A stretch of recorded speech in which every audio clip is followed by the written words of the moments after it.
Strong রুমের নিরাপত্তা খতিয়ে দেখতে বনগাঁ দীনবন্ধু বিদ্যালয়ে এলেন বাগদার বিজেপি প্রার্থী সোমা ঠাকুর।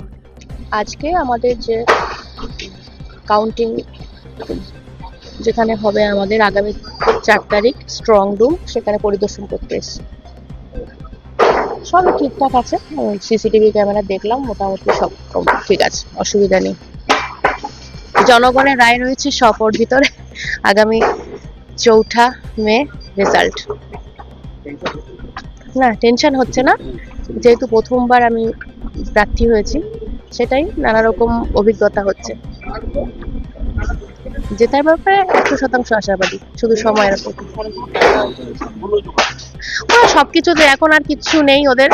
মানুষ এখন মানুষের জনগণের রায় একদম দোরগোড়ায়।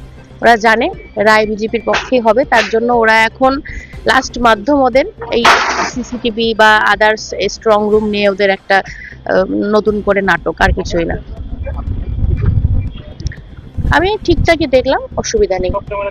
হ্যাঁ, আমার বাগদা বিধানসভার ক্যামেরা ঠিকঠাক চলছে।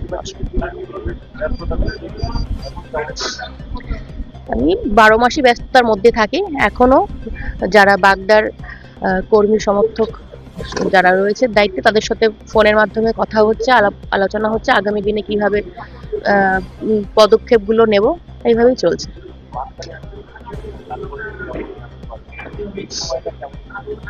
এটা নতুন একটা টেনশন কাজ করে, নতুন একটা এক্সাইটমেন্ট। নতুন সরকার গঠন করবে, তার একটা নতুন দিশা সবার মনে দেখতে পাচ্ছে। আমিও সেরকম, ভালো লাগছে।